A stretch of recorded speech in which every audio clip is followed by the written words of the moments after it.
pense que le simple fait de lire la parole de Dieu suffit pour dire qu'on est devenu pasteur, qu'on peut enseigner les autres. Connaissent-ils le code de la route de la Bible? Par exemple, quand je dis que Marie n'a pas commis de péché, oui, ça les scandalise, mais parce qu'ils ne savent pas. Pourquoi je dis cela? Laissez-moi vous expliquer. Oui. C'est dans Luc chapitre 1, verset 28. L'ange vient voir Marie, lui dit, « Réjouis-toi, comblée de grâce, le Seigneur est avec toi. » Quand on n'a pas fait, par exemple, des études de grec biblique, on risque de faire même une fausse traduction. Par exemple, les témoins de Jéhovah ont traduit le mot « Réjouis-toi » par « Bonjour Marie ».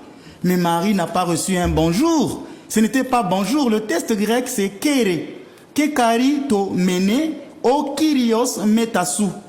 Ce que nous traduisons par « Réjouis-toi, comblé de grâce, le Seigneur est avec toi ». Méditons sur ces trois phrases. L'ange dit « Réjouis-toi ».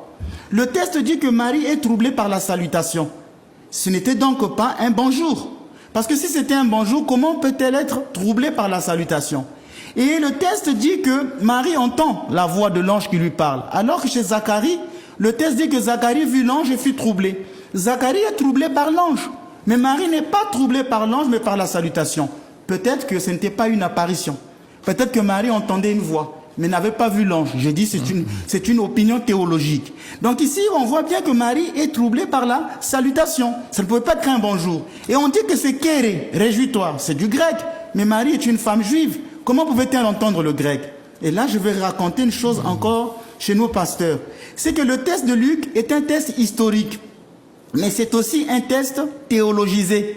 C'est-à-dire que Luc raconte une histoire vraie, mais en faisant une interprétation théologique.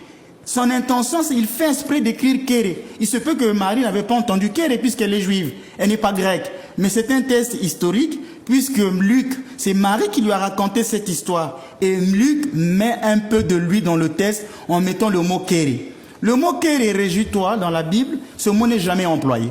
C'est employé dans l'Ancien Testament pour parler à la fille de Sion. Réjouis-toi, fille de Sion, voici que ton roi arrive. Personne dans la Bible n'avait été salué par le mot Kéré, réjouis-toi. Qu'est-ce que donc cela signifie?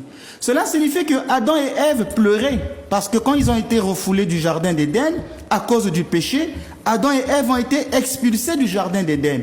Mais avec le Kéré, réjouis-toi, cela veut dire que la Vierge reçoit la joie, que par cette salutation, Adam est relevé de sa chute. Par cette salutation, Ève ne peut plus pleurer.